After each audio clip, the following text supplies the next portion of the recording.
The deadly dinner party. It was an evening meant for refinement and revelry. The chandelier in the dining room of the Langston estate sparkled like a cluster of diamonds, casting warm golden light over a table set with fine china and crystal goblets. 8 guests were seated, each dressed in their finest evening attire, each with a glass of champagne in hand.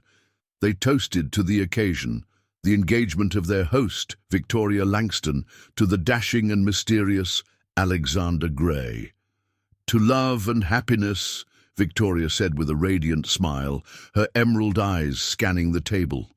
The room echoed with polite laughter and the gentle clinking of glasses.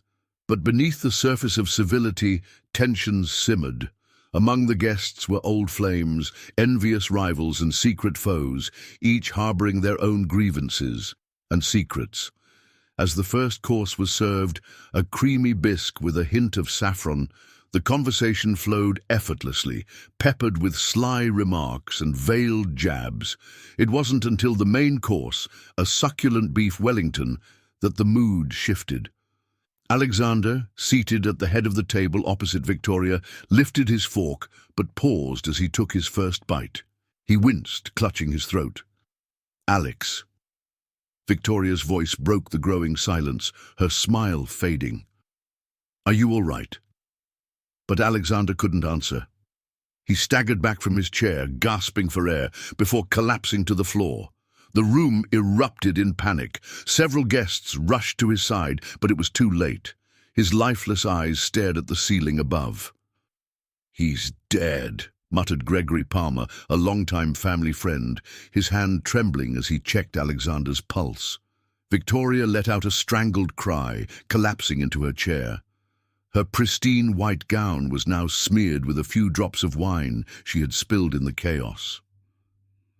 "Someone call 911, ordered Hannah Hart, a sharp-eyed lawyer seated nearest to the phone. She wasted no time in dialing the authorities. The detective who arrived, a pragmatic woman named Natalie Monroe, surveyed the scene with a discerning eye. She questioned each guest, keenly aware of the undercurrents of resentment and fear. "No one leaves until we determine what happened," Natalie declared firmly. "Alexander didn't just choke. This was something else." It wasn't long before the coroner confirmed her suspicion: poisoning. The Wellington had been laced with a deadly toxin derived from the wolfsbane plant. Natalie ordered the staff to bring her the kitchen's inventory of ingredients and began a systematic search of the premises. As the hours dragged on, secrets unraveled like threads from a frayed seam. Hannah Hart had once dated Alexander and had been humiliated when he abruptly ended things. Gregory Palmer stood to lose millions due to a recent business deal Alexander had thwarted.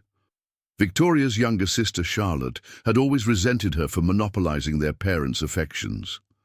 "And then there's the chef," Natalie mused aloud, tapping her pen against her notepad.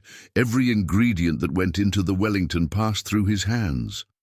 The chef, a sullen man named Marco, vehemently denied any wrongdoing. "I prepared the dish just as I always do," he insisted. "No one else touched it." But Natalie's instincts told her otherwise. A quick inspection of the kitchen turned up a small vial tucked behind a stack of spices. It was labeled simply "extract."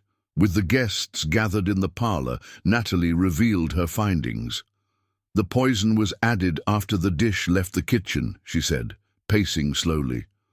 "The chef may have prepared it, but someone at this table ensured Alexander never finished his meal." Her gaze fell on Gregory, who shifted uncomfortably in his seat.